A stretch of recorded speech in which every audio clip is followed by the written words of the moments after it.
In the early morning hours of December 17th, 1992, 15-year-old Jacob Eind slaughtered his mother and stepfather in their Woodland Park home with the help of a friend. It was a really bloody, gory case.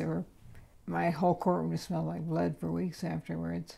Pamela and Kermit Jordan were shot first in their bed by 17-year-old Gabriel Adams. They were stabbed, then they struggled, and Jacob finally finished the job when he grabbed his stepdad's .357. And to this day, I consider it one of the more gruesome crime scenes I've ever seen.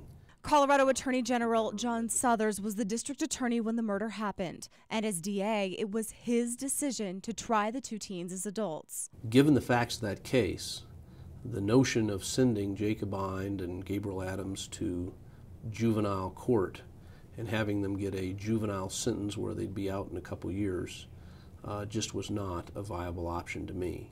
Jacob Eind had confessed to the murders, so it could have been an open and shut case, but stories of abuse surfaced during the trial. And she just kind of grabbed Jacob and she goes, "I just hate you.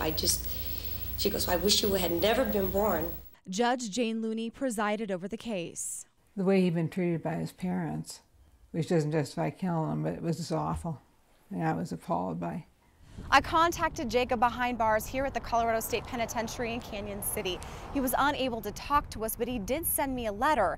In that letter, he talks about what was going through his head all those years ago. He writes, "The only reason I felt so trapped that I needed to kill them was because I was too weak to directly confront them. My act was of pure selfishness. It was the coward's way out, all so I wouldn't have to go through the pain and struggle of speaking up." Well, it was one of the saddest cases I ever did. The combination of abuse allegations and Jacob's age drew sympathy from both Judge Looney and some members of the jury, but there was no question that he killed his parents. The jury didn't buy it, and I think properly so. The verdict reads, "We, the jury, find the defendant Jacob Eind guilty of first-degree murder." Guilty at 16 years old. The mandatory sentence at that time, because he was tried as an adult, life in prison with no possibility of parole. Did you feel that that was too harsh for him? Yes, and I said so at the sentencing. The case hit Mary Ellen Johnson hard. A Southern Colorado mother herself, she later befriended Jacob behind bars and has been working with lawmakers to change how Colorado juveniles are sentenced. There are now more than 45 prison inmates in Colorado serving life who all committed their crimes before they were 18 years old. I do not understand how we as a state could ever do that to a child. And that question resonates, even with the former DA who prosecuted the case.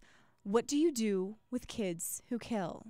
I would have life mean life, but still have a parole eligibility review after 40 years. And if for a juvenile you want to change that to 20 or 30 years, I don't have a problem with that, frankly. But prosecutors deal with the laws as they are at the time that you have the case in front of you. Jacob Eind has been in prison now for half his life and has had time to look back on what he did 16 years ago. He writes, "Sorry will never be enough and would be meaningless to those I've hurt, but sorry defines my world and is a permanent part of my heart."